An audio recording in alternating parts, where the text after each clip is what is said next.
on the top exterior walls, build back to stabilize those. Those are bearing walls again with the steel trusses. Same thing down here. There's these series of corridor walls. They're thick, about 16-inch thick masonry walls behind the plaster, and we had to take down another 2 feet again, build back up a bond beam, and we were able to use those again as bearing walls. So the same structural strategies are employed as before, except it's not wood. We did go back with steel, non-combustible construction. We have a sprinkler now.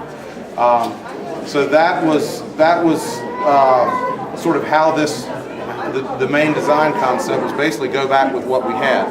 And so that's what we did. And one thing, during the demolition, I don't know how many of you have been in here before, but these corridors were ceramic tile. There have been 3 or 4 renovations over, the life of the building. So the original stuff really had been covered up. And one thing we found under the ceramic tile, there was a 2-inch lightweight concrete mud bed for the tile. Then below that, there was some vinyl tile. And below that, we found brick pavers.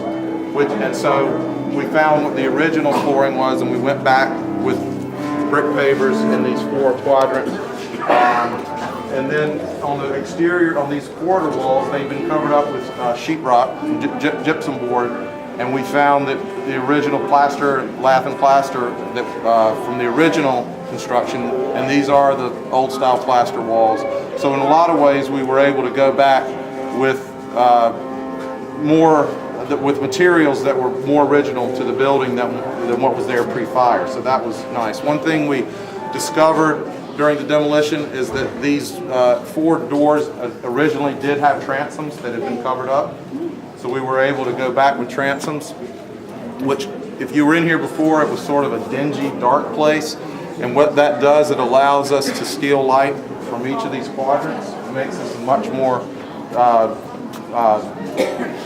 becoming place with natural light. So that's been a nice change.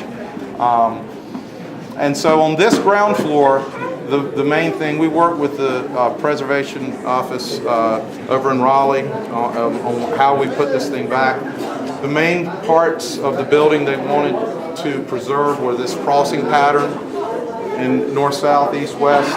On this first floor, that was the main architectural element. In these quadrants, we were able to, they're generally like the way they were, but we have been able to take out some partition walls. Some places are bigger. You can see we took out a part of a bearing wall to make that, that was 2 spaces, that's now 1 space.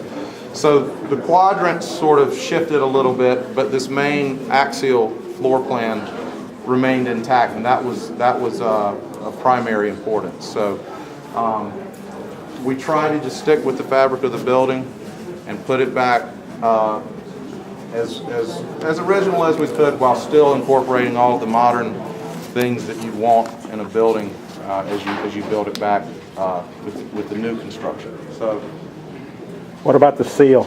The seal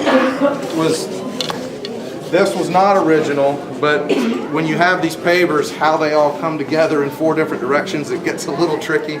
So we thought this was an appropriate material with the county seal right in the middle. So this was not original, but as a way to make the transition on the pavers, it made sense. So and it's very durable. This should be, terrazzo is about the most durable floor you can get. So where was it made?